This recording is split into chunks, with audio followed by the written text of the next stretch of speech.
Do I get the full intro again, or is that a one time only? No, you get just the one time. That's all good. All right, everyone. Coach Baines is going to take away the receivers now for the next session. So hope you enjoy. And Coach Baines, let's see it. All right. Long time no see, everyone. I appreciate you guys who have stuck around or who hopped in now for the receivers portion. There will be some carryover just because I did want to. Am I sharing? I am sharing, right? You can see. Okay, perfect. I did want to cover some of the things again because I truly believe in them. So please bear with me. I just said this an hour ago. What I talked about was, with Malcolm Gladwell in his Outliers book, he talks about 10,000 hours or 10 years to master a skill.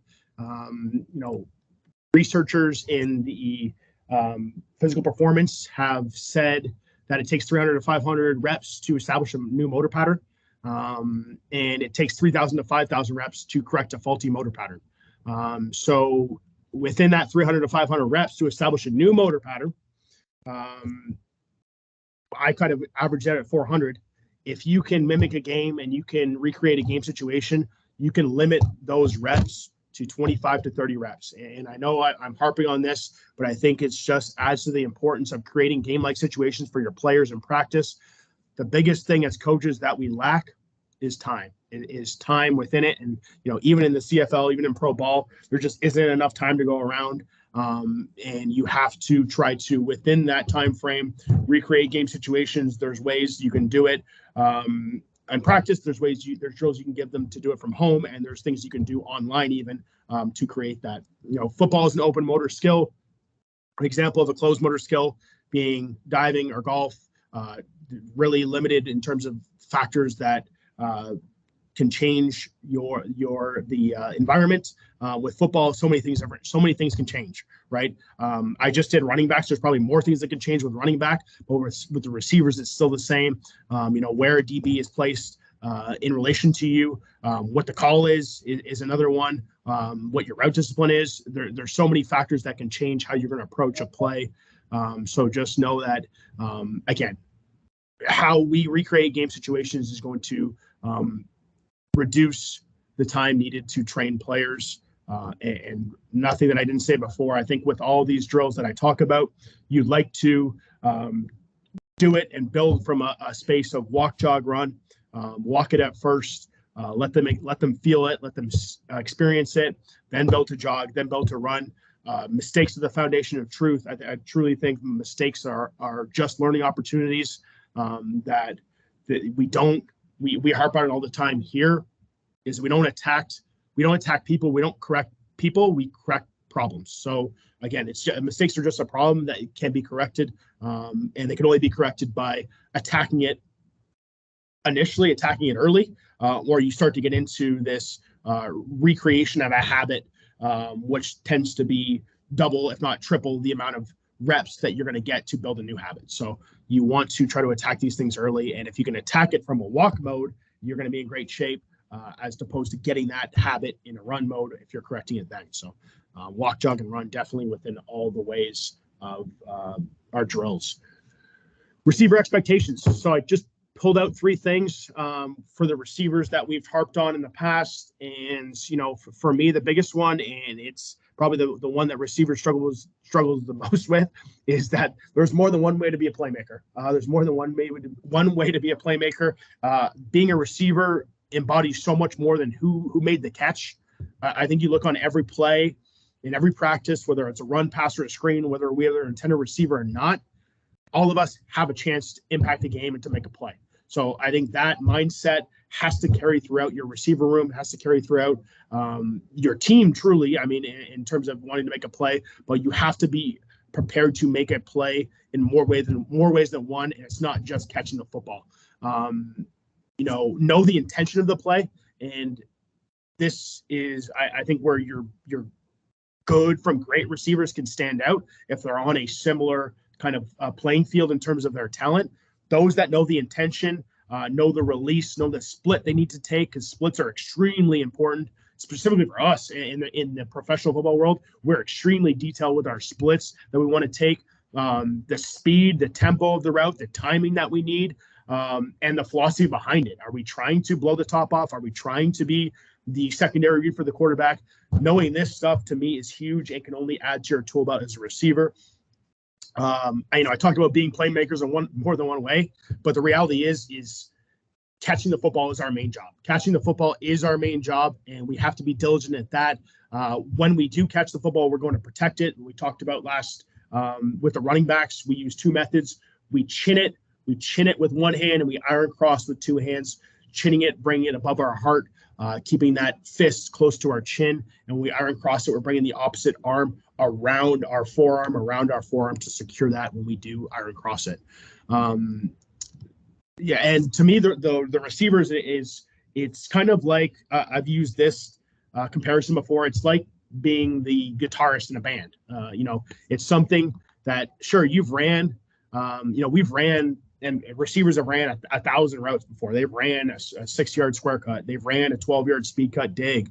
So it's about finding your rhythm, and it's with the receivers. Sometimes it can be different depending on the player. Like I know one internal debate that a lot of receivers coaches have is, do you guys count steps, or will you count lines and count depth? Well, I don't have the perfect answer for that. I know for us in the CFL, it's a lot of times tough to count steps because we have the waggle and we're able to run to the line of scrimmage. But I know some coaches do like to count steps, and some players do like to count steps. So I say, find your rhythm and find what works for you.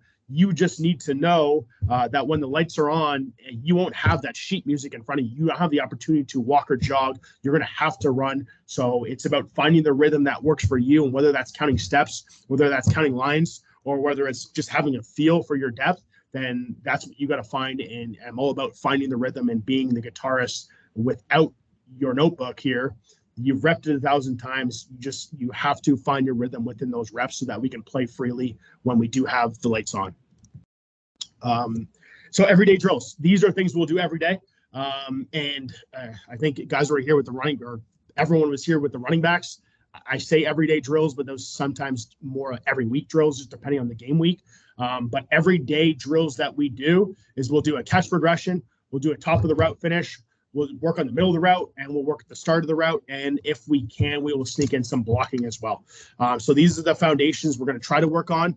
I'm going to try to cover as much as I can while providing some footage of the drills as well as some in-game stuff. I didn't have a ton of in-game stuff for the running backs, but I got a little more with the receivers. If my PowerPoint doesn't blow up, we have a miracle in our hand. It didn't go so well in my initial test of this presentation, but catch progression. So I wanted to walk through our catch progression, and you can take a quick snapshot of this before I get to the film. I'm going to do that right now.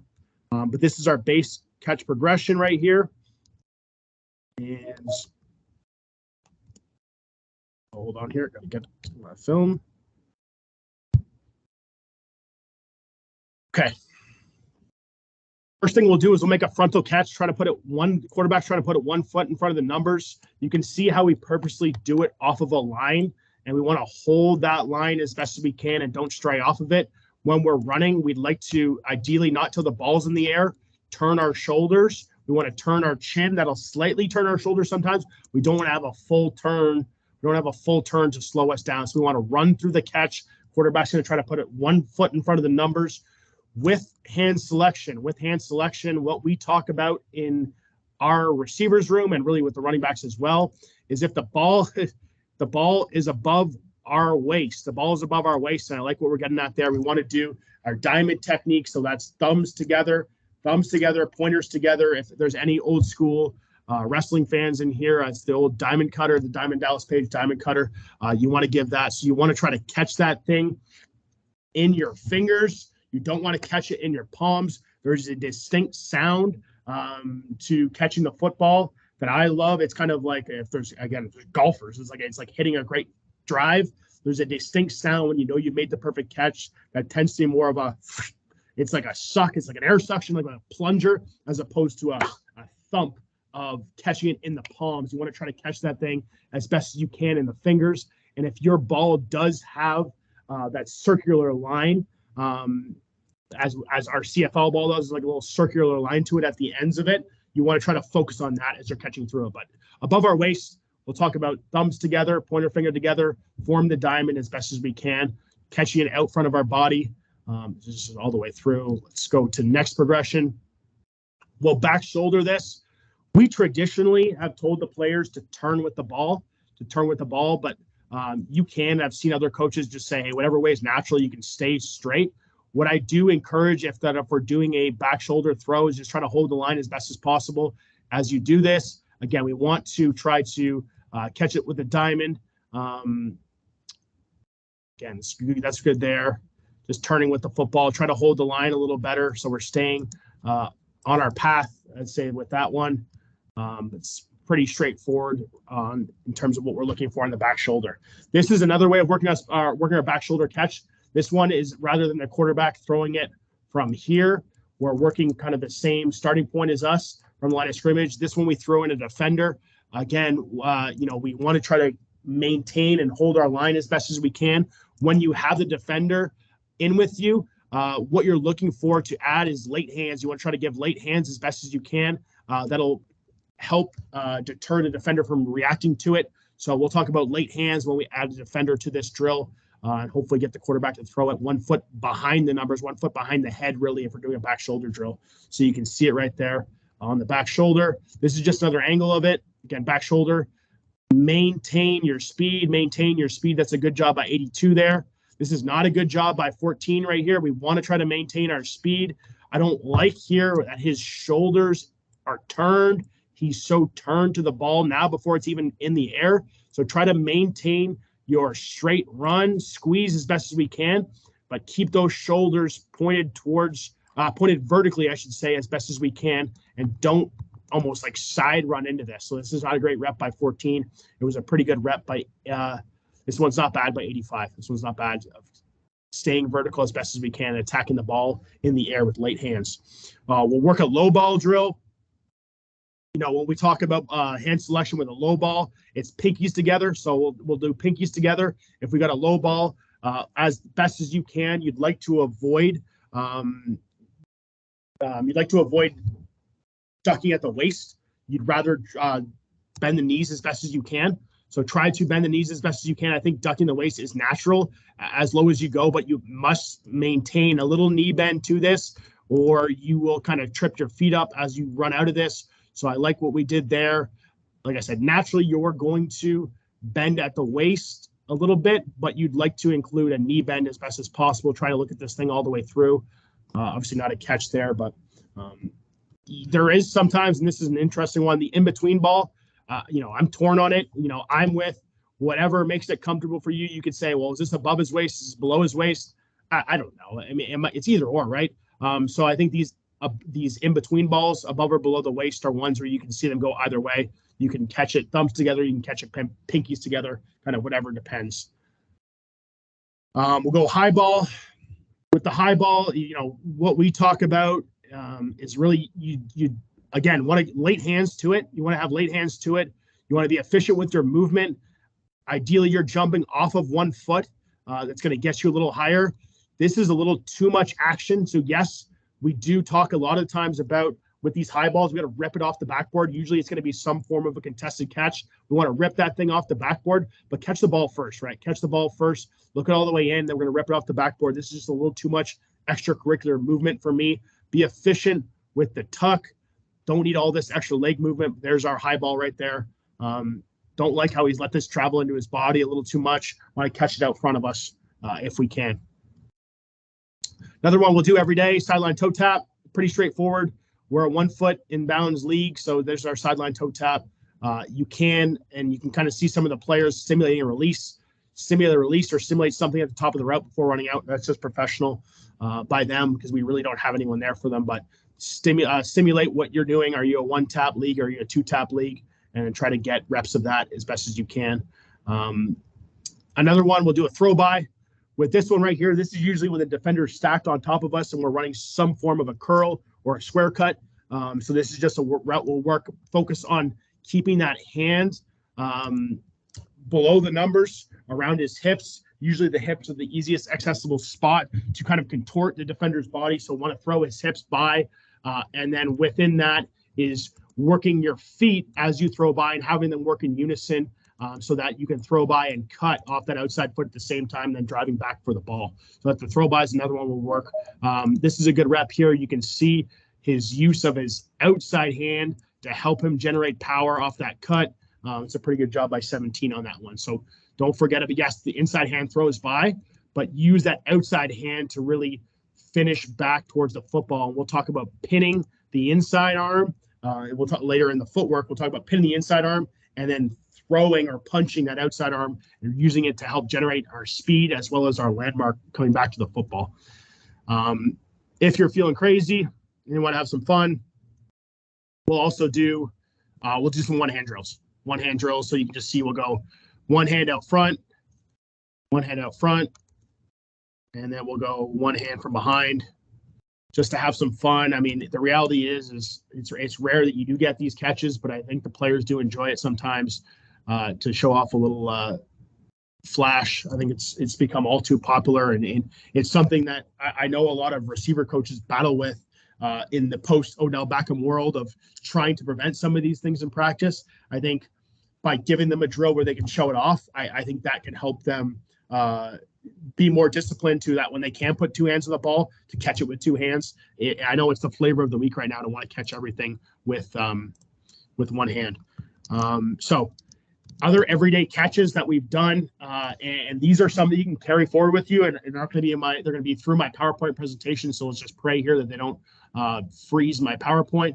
But I've done a lot of tennis ball drills. I don't actually have mine on film, so I just wanted to show you some of the ones I've used that I've grabbed again from other people. So I credit to some of the other coaches in this that are in these videos, because not all these drills I have filmed myself. So I have to give them props and give them a shout out where it's due, because these tennis ball drills I've taken from them and I've used, but I just have not filmed them. So I just wanted to give you those. And then on 3 catch fundamentals that you can do pretty easily. These are just tennis ball drills. This is for a frontal tennis ball drill. They've used like a colored tennis ball. I've never used that, but this is just working our hand-eye coordination from a standstill position. Just need 2 people. Makes it pretty easy right there. This is even, I think this was for a baseball team, how they were doing it, but this is something we've done for receivers. The only thing I would say to me to improve this is I liked it when they always brought 2 hands to the ball to simulate a football catch as well. You'd like to, if you're working with a receiver, try to throw it at different levels of his body, high, low, medium, outside, inside, middle. You try to want to get the different quadrants of the body if you can when you're throwing that thing. This is a good one that actually Odell Beckham does. It's really a kind of a similar thought process as the one we just saw, but he's just moving around on it, right? He's just moving with it. So it's a little agility to it. Just need 2 people, but I like that one. It's one we've used kind of whenever we're in special teams and we have free receivers, we'll get some tennis ball drills because it can be pretty light on their feet and pretty easy to work the hand-eye. So this is another one that I've used. They're using a tennis ball shooter for this one. And this one we pretty much saw the frontal one, but this is one I like where their back is turned and they're kind of turning back towards the ball. So this is an example of doing that. Again, I like this because they're using 2 hands to simulate truly a football catch, even though it's a smaller football, or a smaller ball. It's a tennis ball. Another thing I like about this one too is they're putting it in different positions, right? So you'll see now they're going to put it to his back shoulder. They'll put one low. They'll put one to his front shoulder. So it's just another way, again, to increase hand-eye coordination that you can do at any time during practice. And this is a great one to bring to receivers so that they can take home and work on their own. This is an easy one. You just need a partner for it. It's just from behind. Again, stimulating the hand-eye coordination. Just have a partner throw it to you from behind. This one was with a football, but I've done this with tennis balls. So it's just working on your feet. Sitting on your ass, or you can do this working on your feet too, and just having someone throw it over the top of you, and it's that tough over-the-shoulder track of the ball is one I like to work a lot. We do have them sometimes within the everyday catching progression. We'll do over the shoulder, but I find this sometimes is easier because there's less room for error. Those over the shoulder throws, are sometimes tough for an inexperienced quarterback like myself to throw every time. So I don't mind sometimes just being in closer and getting a little tight knit over the shoulder catching situation. So there's some tennis ball drills that we like to do. This is a good catch fundamental that you can have your players do at home, whether it's a post, whether it's a tree, whether it's a bag. This is one we've done before. It's just having them work extended arms, extended hands, having them work hand selection with an obstacle in front. Helps them obviously catching it out front of their body. The more time the ball's in the air, the more time has the defender is going to have to react to it. So this is just an easy one with any object you can stick in front of you. This is a great one that we've used. I got it from University of Pittsburgh, a coach that we used it a bunch last year. And again, it was one that you could do in small groups. It was one you could do quickly. It was one that was not very taxing. It was just a way to work on our high balls. Read it here. Just a way to work on high balls. And it was just throwing it up, repping the ball into the air, catch it in its highest point. Just a way to work contested catch drills. That one that we've, like I said, have used in a few different areas of practice for the receivers. This is a good one that I didn't get from the Packers, but I just found video of it from the Packers. An easy contested catch drill. They use the jug machine here. I know not everyone's going to have access to a jug machine, so you can just throw this. Not everyone's going to have access to these many players as well. So you can, doesn't have to be so many guys, but it's just a matter of creating contested catches and distracted catches really within that. You know, how you can add to this drill is you could have the receiver do a drop step through this. You could have him finish. You know, what we usually do when we've kind of incentivized this by if you drop the ball, you got to do push-ups. If a player who's distracting touches the ball, he's got to do push-ups. So it's a way for us to create a little fun competition when we do these distracted catch drills or obstructed catch drills. This is one we've actually done.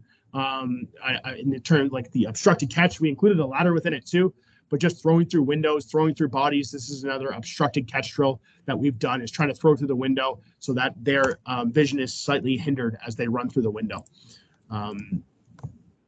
Okay, moving to the top of the route. Part. So the top of the break, you know, I look at, there's 5 fundamental breaks that all receivers need to rep, and this to me is probably the most important thing that you're going to grab out of this presentation is what these fundamentals are and some of the things we're looking for out of these. And I'll look at them this way: is we're going to speed cut, square cut, curl comeback, hitch, and corners, posts, and slants. To be honest, I'm probably only going to talk about the first 4. I just won't have time to talk about the last one. But the importance of these first 4 cannot be understated because it's the foundation for almost every single route that a receiver is going to run. You're going to be able to put within one of these 5 categories, right? So these are hugely important, and I want to talk through the speed cut first and how we coach that. So the speed cut is smooth, one motion, no indicators. Everything's a go till it isn't. We have really one step to it. It's our slamming our outside foot before we cut, or slamming away from our cut. You can be an inside cut as well. So we want to slam the foot away from our cut. And the biggest thing to me is external rotation of that inside hip after we cut, as we cut. I'll get into that in a second. It's sometimes easier with an outside stem. I think the keys within this are just making it a smooth motion. Don't overextend. Don't cut off our inside foot, and we just want to gain speed coming out of this and shave and finish friendly for the quarterback. I just wanted to point this out, and this is kind of my mock speed cut right here. So here's that, really, it's that one step. It's that outside foot slam step, but I wanted to point out and really focus on this step, the step before the slam foot, and you can see how it's slightly angled. It's slightly angled. And there's a reason for that. And what I like to do, and I'm going to end my share just quickly because I want everyone to see this and walk through this with me for 1 second. So I should be full screen there. Hopefully everyone can see me. So I want everyone, and I know I got no screens right now, but I want everyone to stand up. I want everyone to stand up. And I want everyone's feet to be parallel. So be both of them facing straight forward parallel. What I want you to do is with your right foot, and your feet are both parallel, same level, with your right foot, step across your left side toes. Step across your left side toes. And you can just notice it feels awkward. Your hips are tight. you don't have any rotation of your hips. It feels awkward making that cut. Now, with your left foot, slightly angle it 15, 20 degrees. All you need to do with that left foot is slightly angle that foot 15 to 20 degrees. So I'm taking that left foot and slightly angling it. And now I'm taking this right-footed step. Now step over your left toes and step to your left with the right foot and see how different it feels, right? See how smooth that was, how easy that felt. And this is going to lead us back to the speed cut and the importance of actually, yes, the slam foot is very important, but the importance of the external hip rotation we get with that first inside step we take getting us into the cut. So let me get back into my share here. Back in the share, perfect. Slide, okay, perfect. So this is kind of from a series that I did for our receivers in the off season. So it's just a little carry forward. So you'll get a little bit of flavor of some of my video editing skills that I worked through last off season during COVID when I couldn't speak to any of the players. But okay, hold up. Okay, I'm gonna make sure I get it. Okay. So speed cut is for us in Hamilton is probably the most used footwork for us, like in terms of all of our routes. Like trying to sell everything like a 9 route. We want vertical eyes, vertical shoulders, and it's a last second break. We want no indicators of the cut whatsoever. So you can see right there, this is a great job by a New Orleans receiver. You can see how everything is vertical till it's not. I wanted to point out, and this is a picture of the rotation of his. This is going to happen. I'm going to lose my cool. We're going to start from the top here. So he plants and he slams his outside foot in the ground. But the step before that, you can see his inside foot is actually starting his external rotation. You can get to a point where I can pause it. There it is right there. There it is right there. And I missed the pause, but that's okay. You can see the external rotation has already started. And it's what I just talked about when we stood up and I turned my camera off. And I have this joke. It's all in the hips. It's all in the hips for the speed cut. If anyone knows Happy Gilmore, great movie. I do encourage anyone to check it out. But I look at the same thing that Chubbs Peterson tells Happy. It's all in the hips for a speed cut. There's going to be a natural bend sometimes, so don't expect them to come straight back down the line. It's going to have to be a finish to that. We have to avoid fading out of that speed cut. So for us, this is really just a compilation. I'm going to skip out on this. I'll show one or two, but we run, like I said, our most common route is the speed cut. You can see here what the common theme of what all these cuts are going to be is there going to be no indicators. Sometimes it's easier with a spray release, like a wide departure release.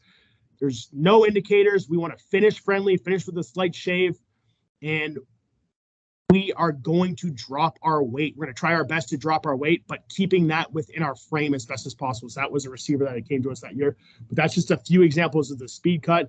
Don't lose speed, no indicators. Don't lose speed, no indicators. Here's a couple drills that we've done. Again, I kind of grabbed these from the internet, but we've done some form of these. I like this one with the hula hoop.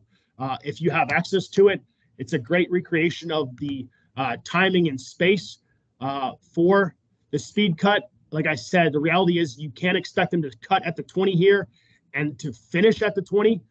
Usually they're going to finish slightly above where they broke from. And as they continue the route, they're just going to get closer towards the line of scrimmage. So it's a rounded cut for sure. And you do want them to try to finish around the said hula hoop if you can. Let's go, before we go to the curl route, I had a couple clips on us working speed cuts, and these are some of the things we've done for speed cuts. We usually just try to create a cone barrier for them. Again, trying to mimic somewhat of an arc that you would get out of a hula hoop, and the finish, again, being downhill and finishing friendly. You can see here, you can see it here barely. Camera so bad, but there's the external hip rotation already started, right? So his toe is slightly pointed to the side of the cut. The external hip rotation has started. There's the slam foot that you'd like to be at a 45-degree angle if you can. There's the slam foot right there. You like to be at a 45-degree angle. And there's our drive out of this, trying not to cross our, I think naturally you're going to cross your body, but you'd like to be as downhill as you can with that step, working towards our finish. This one is a bad rep right here.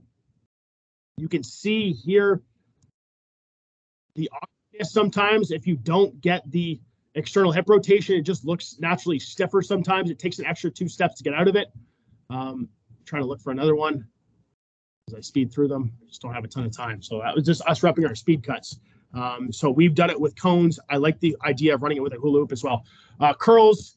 Know this about the curls. Let's quickly jump to it. Again, this is one to me that a lot of people like to count steps. So I've heard it. Hey, you want to take this want to be your 3rd inside step that you want to break off of. And know this about curls. It's going to happen. The best of the best. And what's going to get it done at a professional level, and I've seen this get done at a high school level, and I've seen this get done at a college and university level, is if you can get out of your break in 4 to 5 steps, you're laughing. You're in good shape. So we talk about your trigger step being your first initial step of your curl footwork, and that is the first step of your 4 to 5 steps. And within that trigger, if you're going to get out in 4 steps, there's going to be 2 gather steps. There's going to be 2 gather steps, and then your 4th step is your stopper foot. Your stopper foot, when you put that foot in the ground, it's similar to a speed cut in the angle you want it at. You want it to be at about 45-degree angle, which I have kind of pointed out there. And you want that next step following, which we'll call our angle step, to set your angle back to the quarterback. What you try to avoid is you don't want that angle step,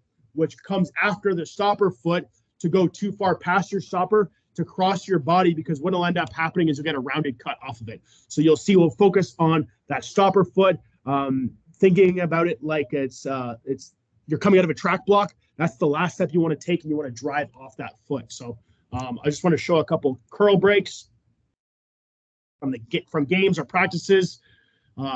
So this is with 4 steps. So he's going to trigger with his inside foot. That trigger step is always going to be a little bit longer than your other steps, right? So notice the trigger is going to be a little bit longer. The trigger is going to drop our weight. It's going to drop our hips, going to drop our shoulders, going to drop our chin. It's going to bring us lower to the ground so we're able to get out of that cut. So that was an example of 4-step footwork. I'll play it back one more time so we can see it.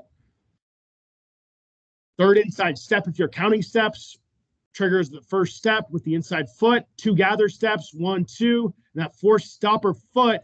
That 4th stopper foot, we want to drive off that, come back to the quarterback and finish friendly, okay? So there's our curls. Some drills that we've done to work on curls. This is more of a kind of a warm-up. We'll just have them run through cones, really more of a jog tempo right here, but I like this. You can do this out of a walk tempo as well, just working on our curls, driving out of that. Another one we've done is really the same kind of mold as our speed cut, is just giving them less cones, kind of setting it up in an arrow format and having them work back to the quarterback. I talked about with that stopper foot is once you plant that stopper foot in the ground, don't want this to cross our body. We want that to drive towards our target. Sometimes naturally it doesn't gain too much ground. But you just don't want it to lose ground towards your stopper foot. So that's a pretty good rep right there. This is a good one that I like that we've done with tennis balls. You can see here with a soccer ball. It's just a way to try to overemphasize that the receivers keeping their chest over their knees and chin over their toes, which is something you'll hear a lot talking about the top of the route within our rooms. So we try to overemphasize it with them throwing up a ball at the end of the rep. This is not a great rep because what you'd like to see, okay, there you've knocked it up, but finish the rep. And you can see he's just side shuffling off of this. Let's see if 75 here gets it. 75, that's a pretty good job there of at least trying to finish that rep and driving that angle foot or that angle step at least back to the quarterback or hypothetically where the quarterback would be. Same thing here, just the other side, same thing. Okay. I want to show this quickly because know this, I mentioned the curl can be 4 or 5 steps. So I just want to show an example of it. Being a 5th step, talked about the stopper foot, kind of thinking like you're coming out of the starting block. You want to try to gain ground with that angle step. Wanted to show you 2 looks here of just us running a curl with 5 steps. So he'll trigger with the outside foot. That's going to take 3 gather steps now. It's going to take 3 gather steps before we can get to that stopper foot. And then when we take that angle step, really want to try to drive back to the quarterback and finish friendly. One of the big mistakes I'll see throughout all levels of football on these curl breaks is bleeding the eyes to the quarterback. And what I mean, bleeding the eyes to the quarterback, is just looking back before the ball is thrown and before we're out of our break. What happens a lot of the times when you look back and you bleed your eyes is you tend to play on your heels. Some of the more athletic guys can get away with it, but understand this, that most offenses are timing based. The quarterback's not going to throw it to you unless you're out of your break, right? So just a matter of trust within the quarterback. And it goes back to what I was talking about, understanding of your routes, understanding of the concept, and knowing what the timing can be is you can trust the quarterback that he's not going to throw the ball until we're out of the break. Well, that's a curl break. Again, so let's talk about square cuts. And square cuts, to me, can be done in 2, 3, or sometimes even 4 steps. Very simple. It's a drop step, as well as it's really the equivalent of a trigger step. So you're going to drop step to the side of the break, and then you're going to slam your outside foot. What the difference between this one is and a speed cut, usually for similar routes, in or out breaking routes, but on the square cut, you can be more angular coming out of it, and we draw it as such. You can see how this is a 90-degree angle I have drawn up right here. With a speed cut, we worked around a hula hoop, so we knew we were going to lose some ground as we cut.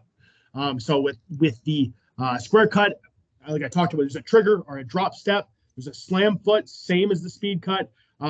It's just that third step you want to try to get towards your line as best as possible. You want to get towards your line as best as you possibly can, and try to limit that crossing over the slam foot. I have a couple examples of it here. So here, talk about drop slam line. It's really the equivalent of a trigger step, and we talked about the trigger in the curl, so you can kind of refer to them as the same thing. Those are just some of the routes that we've used them in, but here you can see it. He's breaking inside, so he'll take his trigger, he'll take his drop step, he'll slam his outside foot as a second step, and then that third step, we're trying to get towards our line as best as we can. Naturally, sometimes you do tend to bleed it, and it does tend to go past, but as best as we can, we need to try to prevent that. So here's one right here by the defender running up that, the receiver running up the hash, drop slam line. You can see it right there, and there's our finish. Still, like our speed cuts, you definitely want to finish friendly if the opportunity presents itself. Drop slam line. That's by Diggs right there, or Jefferson, excuse me, not Diggs. Wrong team. Again, another one cutting in. You can see another square cut. That's by Henry Ruggs right there. So there's just a few examples of square cuts being used in the game. An easy one that. Oh, so before I go to the drill, let me mention that I don't think all square cuts and not all athletes are capable of getting out of that in 2 steps, like I just showed. For us in the CFL, where we have the waggle and we have a run up, as well as bigger athletes, heavier waisted athletes, they'll tend to take a gather step or even 2. So they're not wrong to be able to get out in 2 extra steps, right? So I just wanted to point that out, and I have clips of taking those 2 extra steps to get out. I think the most important thing is that when the slam foot comes, is being as parallel to our line as we possibly can be, and getting on that 90-degree cut by getting that line foot and not having it cross our body as best as we can to try to get to our line as best as we can. So their gather steps might be needed. It's not out of the ordinary. You'll see it with heavier athletes, and you'll see it sometimes with just lesser athletes, or in our case in the CFL, you'll get it when you have receivers approach the line with a waggle. So they're just running faster. So square, that's again, let me just show one clip of a square cut with extra steps taken. And you'll see sometimes it's just necessary for guys. You'll see it from us with the waggle, because we add an extra 8 yards or so of run up. So what would be a 6-yard cut is now a 16-yard cut. But you can see here, this guy's breaking on an out route, so he should slam with his outside foot, and he gets 4 full steps, I believe, before he breaks on this. So there's a trigger right there. There's 1 step. There's a drop step. 2. There's a gather. There's our slam. So it's actually three steps, and then he gets his line step out of the break.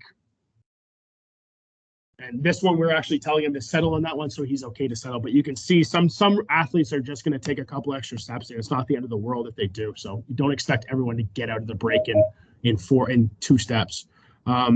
So let me move to the drill. This is an easy one, and everyone has ran this, and they run this in combines. I just couldn't find I was looking for ones from the CFL combine. Like, this is a drill that we do almost every day, and I was shocked that I couldn't find footage on it from our own library. But this is just a 4-cone drill, right? This is a 4-cone drill, and you can work square cuts, yes, during this, but you can also work the rest of the family. This is when I work the rest of the route tree, excuse me. You can work speed cuts, you can work curl footwork, you can work hitch footwork. So you can do all the routes and all the concepts needed just off the 4-cone drill. And it's very straightforward. I just don't know if it's going to play. I don't want to. Okay, there we go. But yeah, just you can see drop step line. Drop step line. You see that was a little too many steps. This one's a good way to create competition. I don't love the idea of having them run against each other, but I like the idea of having them race, and something that we've done before, just in terms of creating competition within the group. And really, there's like the last element of this that you can do, which is really just you can deepen everything up, right? So, most of our square cuts are happening at about 6 yards, but we do have some that happen at 12. So don't be afraid to deepen things up. And like I said, this 4-cone drill, it applies to more than just the square cut. It applies to really any break you want to work on, and it can allow you to get 2 to 3 throws or 2 to 3 reps of the footwork within one go around of a player. So moving on to hitch footwork, and hit the hitch route, and what we're looking for within that. Go back to my slideshow. So the hitch, it can be really 2 or 3 steps. So I have 2 steps and twists. We talk about drop pop. So your trigger step will happen, your drop step, however you want to refer to it. And with that, it's really you're looking to cut out of the break in your second step. And that second step, again, like the rest of our steps we saw in our square cut as our speed cut, it's really 45-degree angle, but you're looking to put all the weight on that foot and pop and turn off of it. This is one we talk about hitches and sits and whips and that family, like over the ball family of routes. You don't really need to come back to the quarterback. The ball should be on you. The quarterback should be able to place it, so I don't focus as much of driving off that slam foot, and we call it a pop step as opposed to a slam step. But I wanted to run through a couple clips of what exactly I mean by this hitch footwork. Oh, got my music still on. Turn that off. So yeah, it's really a family. Like I said, it's a hitch. Yes, it could be a 6-yard, could be an 8-yard. You can run these over the ball as well, but you'll see later how this could apply to whips, escapes, bang routes, all those type of things that are quick in and outs. And we really got to be efficient with the top of our break. So you can see with this one, he's slamming that inside foot, popping over that outside foot, and then preparing for the football. Naturally, sometimes the ball is going to be on you right now, so you need to pop and be ready for the ball quickly. The curl footwork, I talked a lot about not bleeding your eyes, because there's a timing to this. It's a timing to the curl throw. Well, understand there's also a timing to the hitch throw as well. There's a timing to this hitch sit family that the quarterback's going to try to put it on you now, so that when you plant that outside foot in the ground and you pop over it, is expect the ball to be on you quick. So you can see right there, just a couple of hitches. This is actually out of 3-step footwork, I believe. So this is us. Oh, here it is. So again, some athletes aren't going to be able to get out in 2. Some will take a third, so they'll have to end up triggering off their outside foot as opposed to their inside foot. So they're going to drop, stop, and pop. Is kind of a phrase with drop, stop, pop. 1, 2, 3. However way you want to try to create rhythm in the head, it kind of ties back to what I talked about being a guitarist. If anyone's ever taking like a dance class or learned how to play an instrument, right? It's all rhythm, right? 1, 2, 3, drop, stop, pop. So any way or any coaching method you can use to try to simplify things and make them feel a rhythm, I think is better. So we'll talk about drop, stop, pop if they want to use 3. Just a couple examples quickly of the footwork, and then I'll speed through because I don't have much time left. So last video, there was 2 steps. We'll see a 3-step release here. Whatever comes. As I mentioned, receiver body type as well as coverage and route depth sometimes are things that will make you want to 3-step break on this hitch. If you 3-step it, the outside foot's going to have to be the trigger. That's going to be the trigger foot. That's going to be the foot away from where we want to turn. So you'll see here, this is Stephon Diggs. There's this outside foot trigger.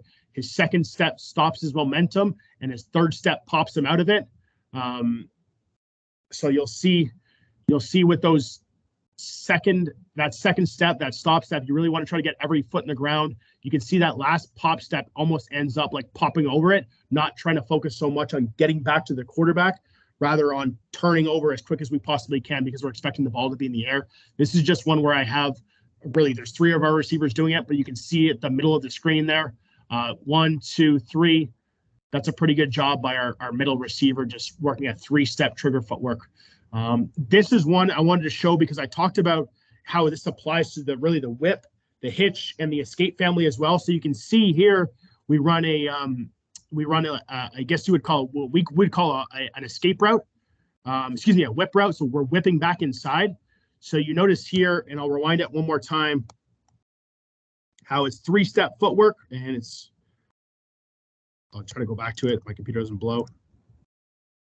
Okay, I'm not going to try because my computer's going to blow up.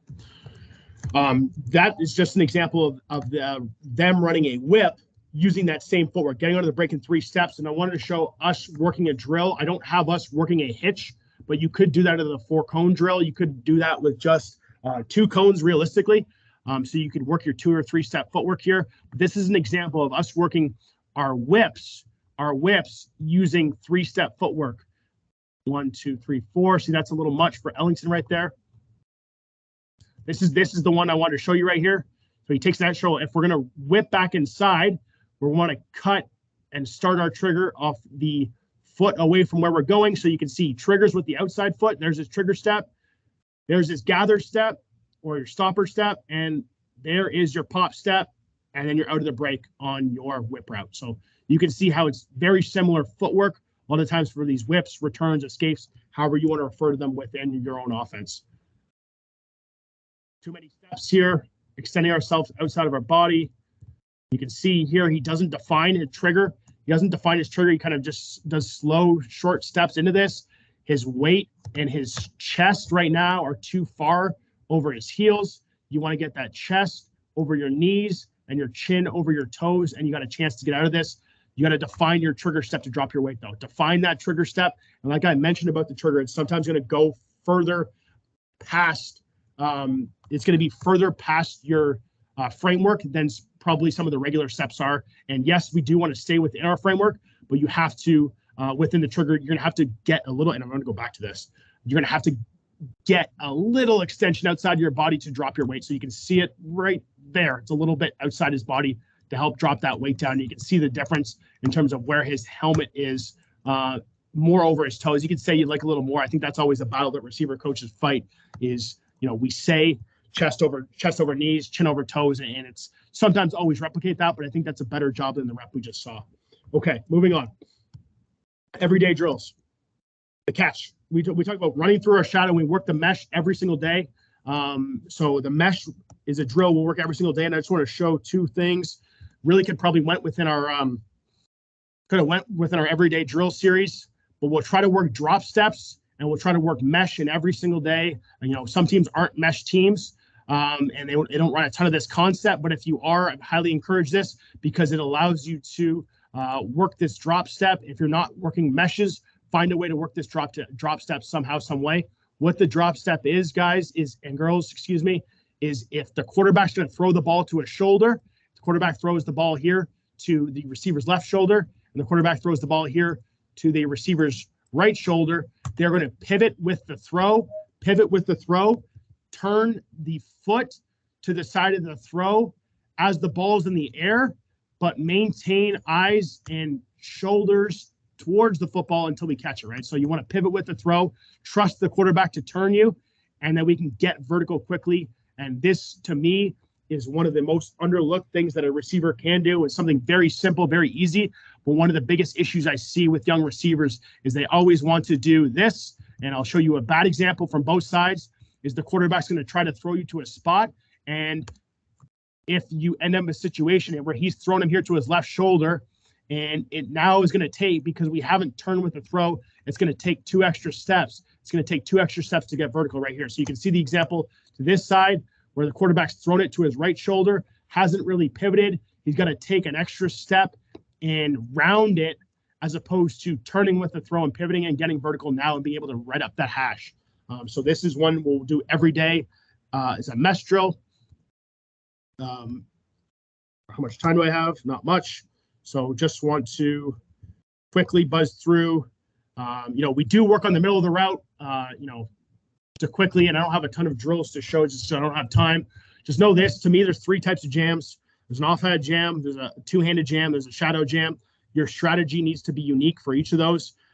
We combat one hand or an offhand jam with one hand. If you're getting a two-hand jam, you want to combat with 2. You want to fight with 2. And if you're getting a shadow press, you just better be comfortable playing in his space and getting up in his area and threatening his technique. So we just got to be ready to play in a phone booth if you're getting a shadow press, and being able to play on the toes is crucial. Something I'll show a drill of, hopefully if I have a second. 3 moves if we're getting press. And I mentioned this is middle of the route. In the CFL, we just don't get a ton of press from the start of the route. So for us, we usually work jams and press more from the middle of the route. But no, we have really 3 techniques. We talk about stroke, rip, and wipe. Stroke, rip, and wipe. I don't use the swim. I don't like the stroke sometimes for little guys. Like, I'd rather rip and wipe for smaller receivers, but the stroke for bigger receivers is okay. Don't talk about swim. Don't want that chest to be exposed with the swim. So we talk about stroke, keeping a nice efficient arm over.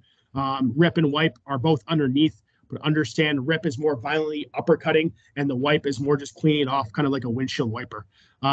This is what I like, and you guys should include in terms of middle of the route expression, can fall into your top of the route family when you're talking about slants and corners and posts, is just route expression.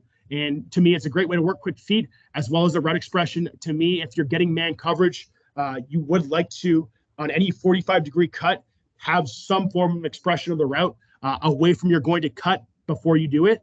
So this is one that we like to work to try to work on our 45-degree cuts. It's just another example of a team doing it. I like with this look right here with the, this is from Arkansas. They're defining that cut a little more. So really head bombing and head faking. You can see the coach is getting into it behind. What I like to talk about with that fake is you actually want to try to turn your sternum a little bit. Turn the sternum a little bit. Keep the hips straight, but try to turn the sternum, which will naturally turn the shoulders and turn the chest. And that, to me, adds a great fake for our 45-degree cuts. Defender under depth, I'll quickly touch on that. I'll show the drills that we use. I talked about these for the running back, but, an easy one here. I'm not going to show this one. This is truly from the running backs, but if there's a defender under depth, the worst thing we can do as a route runner is let a defender dictate our depth. That's going to give the defender the best chance to undercut a route, to pick the ball off, and to make a play on said ball, right? So we need to, if we have to, take the route a little deeper, and we will do a drill that will get himself set in a position of an in or an out break and work our flipper technique, extending our elbow and not extending our hand to not get a push off. So this is our flipper technique, and a drill will work usually once a week from all positions, not just the running backs that I have here, but working from receivers as well, because we absolutely cannot let a defender dictate our depth. We do work releases that I mentioned more in the middle of the route for us. So we sometimes get a run up to them, trying to give them an idea of, hey, we want to work a double-handed jam, or you're working a single-handed jam player. And again, these are things that you'll try to prepare for as you go into playing a player that week. So if you know a guy's a two-handed jammer, you'll try to have the receiver going up against him combat a two-handed jam. If you know the guy's a shadow presser, maybe it's just a singular arm rip like we have going there. So you can see the different techniques and how you can use in-game examples to try to benefit the drill. I'm just gonna, for blocking, and I don't have any drills to show because I knew I'd be short on time. The only thing I'll say about blocking is it's crucially important. Work circuits if you can. Define the intentions of each block. Like, we have 4 or 5 different names for blocks. I'm not saying it has to be that built out, but just define your intentions. Force movement from the defense within these circuits. And, I just have, these are how we define our blocks, the different types of blocks receivers can get involved in. So we have 7 distinct blocks that we talked about at the start of the year, and that maintains itself throughout. So they have a good idea of what exactly we're looking for. And then here's just an example of a blocking circuit. And sometimes I'll bring out cards if I need to, but you're trying to invoke the looks of defenses, give the receivers a play. Hey, it's a run to the right. It's a screen to the right. It's a run to the left, and then finish accordingly, to what you have taught them, right? So I'm a big fan in the blocking is trying to include multiple people. So try to get circuits as best as you can and try to put them in game situations as best as you can. So that's the end. Create game situations to practice, provide easy drills for at-home improvement, walk, jog, run, and synthesize information. And it's not think bag. That is think big, not bag. I'm going to come back to that. That is think big. And yeah, I put it in the last presentation. Start where you are, use what you have, do what you can. Start small. It'll grow as you kind of grow. And again, for me, it was something where I started. I really didn't know much about the position of receivers, and it started small. Learned every day. Used all available resources, whether it was other coaches, whether it was online, and it's got me in a position now where I'm able to present on it. So thank you to the CFL. Thank you to you guys and girls for listening in. And if you guys have any questions, I will be happy to take them. Awesome. Thanks, Coach. So everybody, if you have any questions, you can throw those in the chat real quick before we'll be running out of time for our next presentation. Go ahead. I was just happy I got in front of Durazio because I know that's going to go 2 hours. Line coaches. Oh, let's bring him up into the presenting.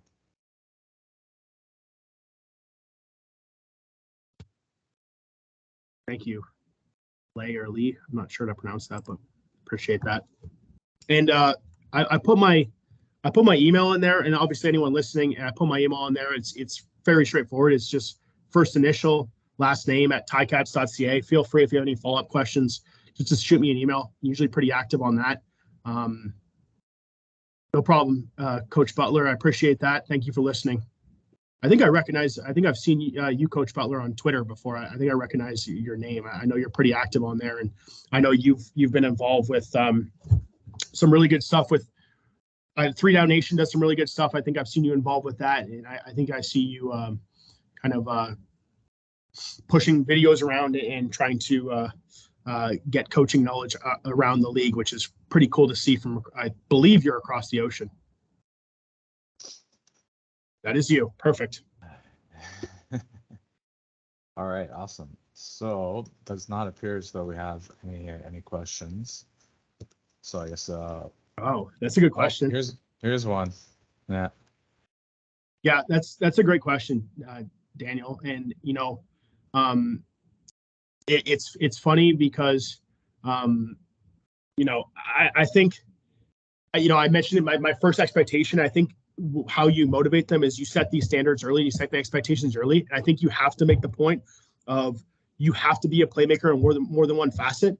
I think where a lot of the motivation comes through, and I think where you can get it out of them, is to show clips of other players blocking for them, and then make the point of, this is what they're willing to lay on the line for you. What are you willing to do for them? I think that drives it home for players of just, hey, here's your screen. You caught this screen. Watch everyone go all out for you.